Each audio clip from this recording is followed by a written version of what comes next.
Hey everybody, it's me, Lance Meister, Undead Viking. I'm freshly back from Dallas from BGGCON.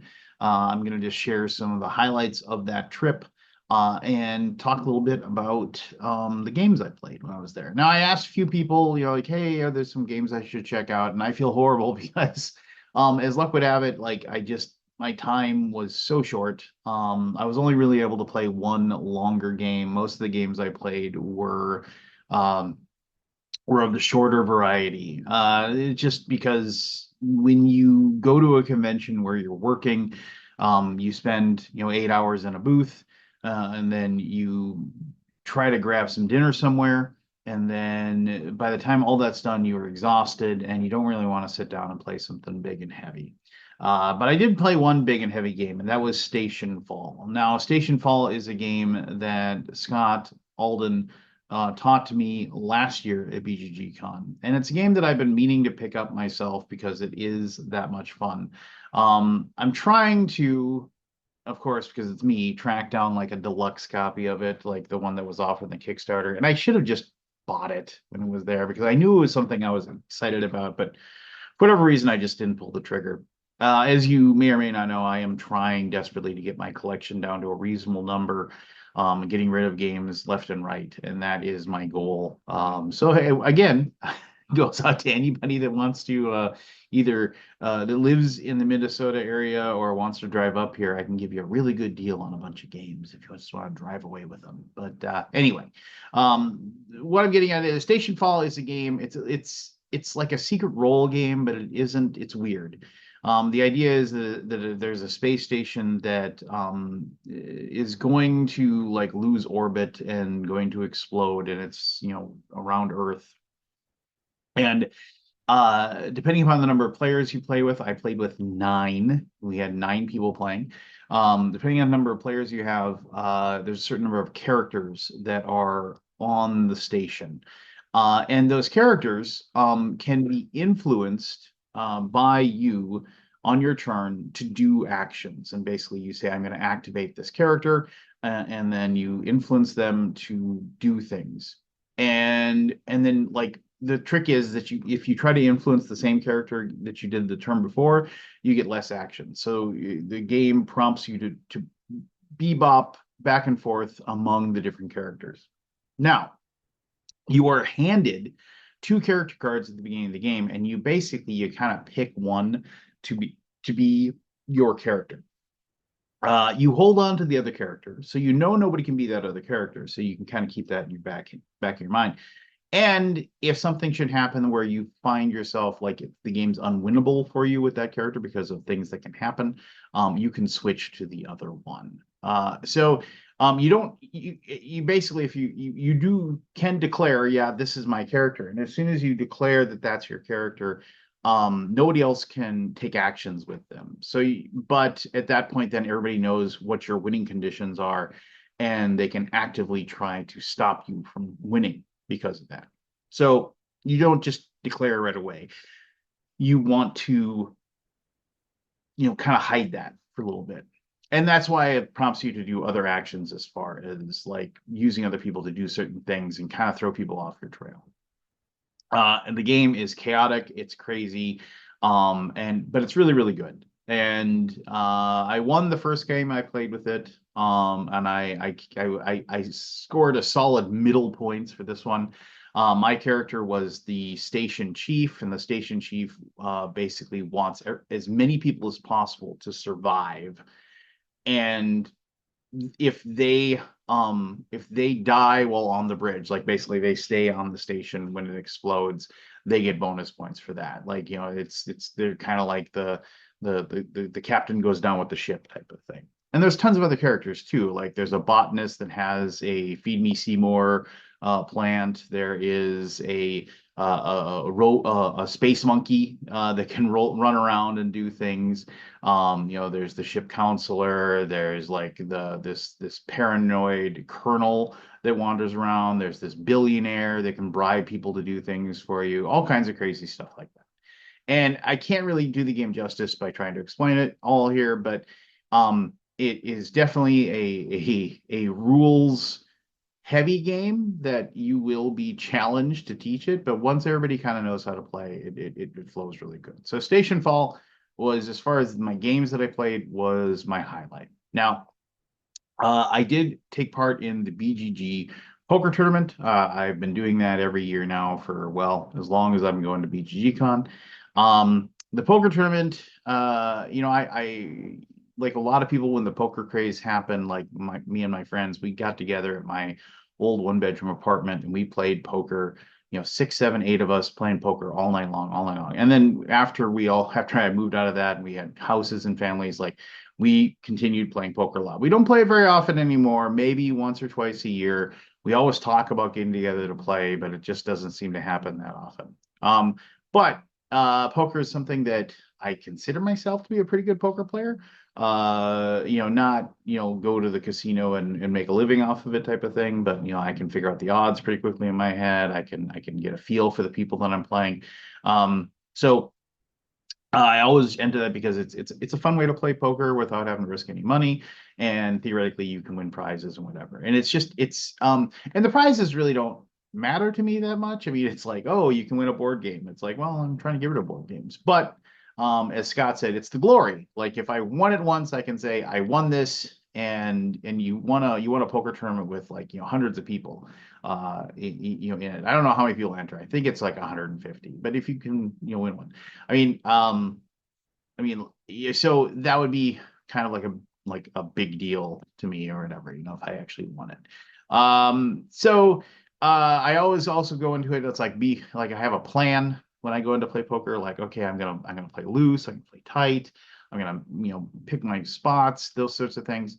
But I always have that idea, right? But then all of a sudden, like it's silly, but I like don't want to like I was like, if I think I have a good shot, just go all in and see if you can like build up a chip stack quick. I had that kind of mentality, but even though I had a couple of really good points where I could have pushed or shoved and come what may type of situations, I couldn't pull the trigger. I think it was some stupid like belief that like I didn't want the people at the table to think I was a bad player, which is ridiculous. It's a bunch of strangers to me. Regardless, I had fun. I made it past. I basically lasted till the last third of the of the people that were left. So I mean, there was probably just under 50 people left out of the 150 or so that started. I had a pretty good chip stack going. I um, and then I basically I had I mean it's the classic bad beat story or whatever where I think I had ace king or ace queen. I'm trying to remember exactly, but flop came over, so I had like it was queen something something. Yeah, I had ace queen. It was like queen something something, and I went all in, and I got called by like the one person at the table that had more chips than me. And then they flipped it over and they had like queen nine and I had ace queen. And so like we both had one pair and then it was like they got runner to a straight to knock me out, which is kind of like it's just bad luck. I mean it happens. I mean I replayed the hand a couple times in my head saying, it's just like, well, what should I have done differently? But yeah, whatever. So I got my my poker chip that's your hey, you win a poker chip for lasting as long as you did. And I actually I left it I left it there. I just gave it back because I actually have a giant thing of BGG poker chips. So there's no reason for me to own a bunch of them. Anything like that. So anyway, that was poker. Okay, so the other games I played Don't Mess with Cthulhu, which I think is one of the better. Again, it's kind of like a hidden role bluffing type of game. And we played that with a big group of people, and I won that. I played a game of Werewolf because my friend and boss Josh said, "Please play a game of Werewolf for me." So there's all kinds of games of Werewolf going anytime. So I did an impromptu join into a game of Werewolf. I didn't know anybody there. A few people knew who I was. Who cares? And then like I was just a straight villager. And on the second or third night, I was just chosen to be eaten. The reason was given that I was too quiet. Was the reason they gave for eating me. Like I don't know, whatever, doesn't matter. And I hung out and waited to see what happened, and eventually the werewolves won. So technically, I lost that game. Um, that was okay. I it's one thing about werewolf, like when you get eaten, like for like no reason apparently. Like you just kind of singled out because why not? It's kind of annoying, but for the most part, the interactions with the people, it was funny and it was a good time. I played a game called Surfasaurus Max, which is a game where you and another player and a dummy hand basically. I played with two players. You can play with more. You make a four card poker hand together, and whoever cards contribute the most to the four card hand gets the most points, and you just play that over a course of rounds. Uh, Excuse me. That game was fine.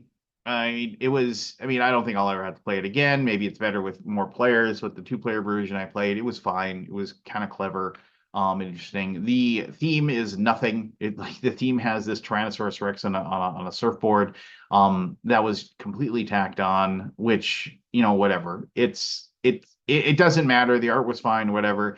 Some people will be drawn into that game because of the Tyrannosaurus Rex on the surfboard, but quite literally, it means nothing, which always kind of turns me off a little bit. You know, like I don't. It just there was nothing to it whatsoever. Which is again, it's fine. It's just it's a big nothing burger or whatever. And like I said, maybe it's better with three or four players. I don't know, but the game was clever, and I dug the way that the dummy hand kind of contributes to the hands, and you have to like you know, because you keep your hands going as you because you play a card and you draw one, play a card, draw one, so you hold on to your cards until later to make a better hand, sort of things like that. We have cool decisions as far as those are concerned. Which, you know, cool.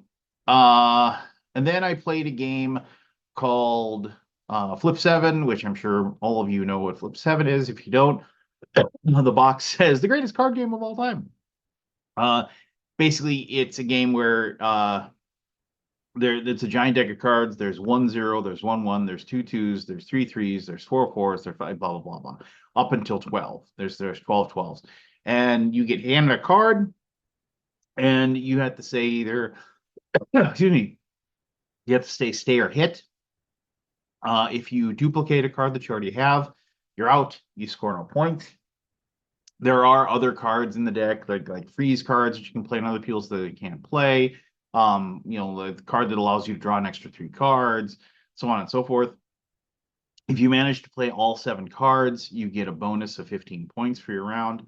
Uh, and you play to 200. This game was fun. It was a lot of us laughing and joking and cursing our luck or cheering cursing our bad luck or cheering our good luck or cursing somebody else's good luck. I didn't win. It has the same problem that every single press your luck game seems to have, which is that there's the build up, build up, build up, build up until literally somebody is like right there and going to win. And so when it's your turn and you're not that person that's right there and going to win, the choice of what you do is taken from you because you just basically have to press your luck. You can't stop. I didn't see any rules in there that would actually reduce the number of points anybody had. So we got to a situation where one player was at like 192 or something like that. Basically, they were going to win the next time they went. And I was at 150 or 160. And it was just like, yeah, hit, hit, hit, hit, hit. Oh, I doubled up. I got 2 8s. I'm out. I mean, because at that point, there's like nothing you can do. And that isn't I don't, it's not a problem with Flip 7. Flip 7 is a fine game. I'm thinking I'm going to buy a copy to throw on as a stocking stuffer so I can play that with my family, which I'm absolutely probably going to do. But it is not a game that has big decisions, but that's okay. It's just a simple little game. It's fun. Doesn't matter. And then the last game I played was a game called Chronologic, Kronologic. And this is kind of this is by the same designer of the Touring Project, which came out last year, I believe, or 2 years ago. And it is basically a deduction game. It's like Clue on steroids. You get told at the beginning that a person has died, and it's one of the six characters that you're allowed. There are six rooms, there are six characters, and there's six times, and you have to basically deduce who killed the character that died. And you do the in the case that I did, because there's separate cases. It isn't a randomly generated case that you have to do. There are cases that are presented to you. The case that we had was the detective character was poisoned and died in their sleep. So we had to figure out the way we had to figure out is like the detective at some point over 6 hours was at a opera or something, and then they were alone in a room with one character at one point during the entire time, and that was the person that poisoned them. And on your turn, you basically choose an action which says you pick a character and you like pick a room or something, and then you have these two pieces of cardboard that you put together, and it gives you a clue that only you know that you scribble off on your sheet of paper, or it gives you, and then it gives you a clue that everybody gets. That's more general. And using these clues, you eventually funnel down into deciding, okay, this person was finally alone with this person in this room at this time. And um, the game was good.